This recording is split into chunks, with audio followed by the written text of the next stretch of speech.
beberapa sahabat Ansar berada dalam keadaan kesusahan. Di antaranya adalah Abu Sa'id Al-Khudri sendiri, perawi hadis, sehingga perutnya itu diikat dengan batu sebab kelaparan. Maka ibunya mengatakan kepada Abu Sa'id, kau pergi kepada Rasulullah dan minta kepada Rasulullah. Sesungguhnya aku mendengar ada orang lain datang meminta kepada baginda, diberikan. Kenapa kamu tidak datang meminta juga?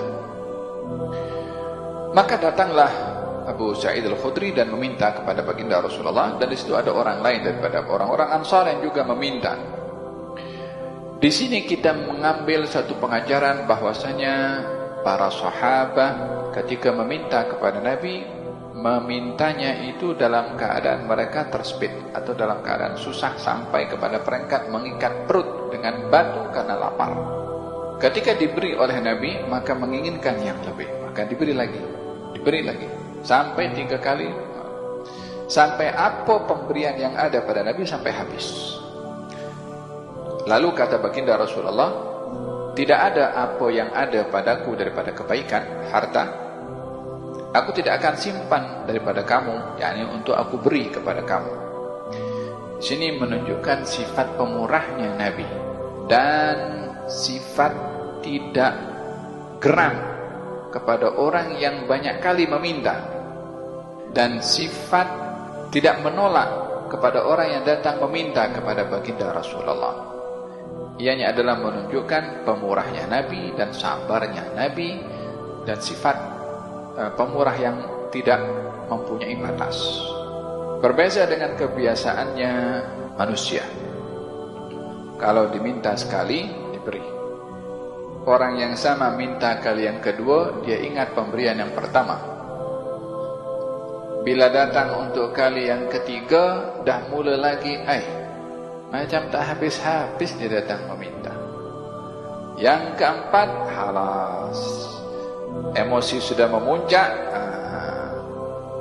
Ada yang tutup pintu, ada yang tak jawab telefon, ada yang marah pun juga ada.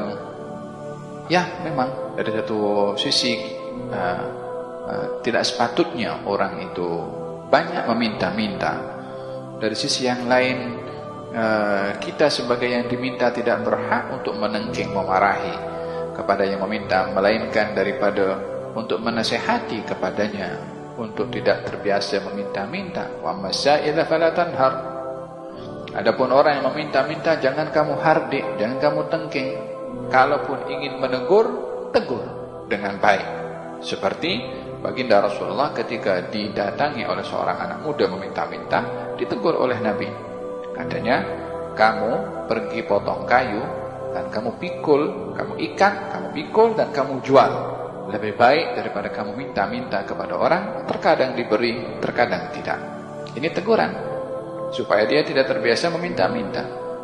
La tubtulu shadaqatikum bil manni wal adha.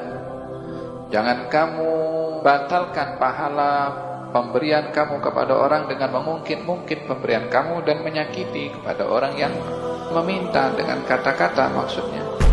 Qaulun ma'rufun wa maghfiratun khairun min shadaqatin yatba'uha adha. Berkata yang baik atau memaafkan silap orang yang meminta lebih baik daripada kamu memberi kepada orang yang meminta namun kamu sakiti perasaan dia. Jadi yang memberi bila mana diminta, haknya adalah memberi atau menolak, dan tidak menengking ataupun memarahi dan seumpamanya.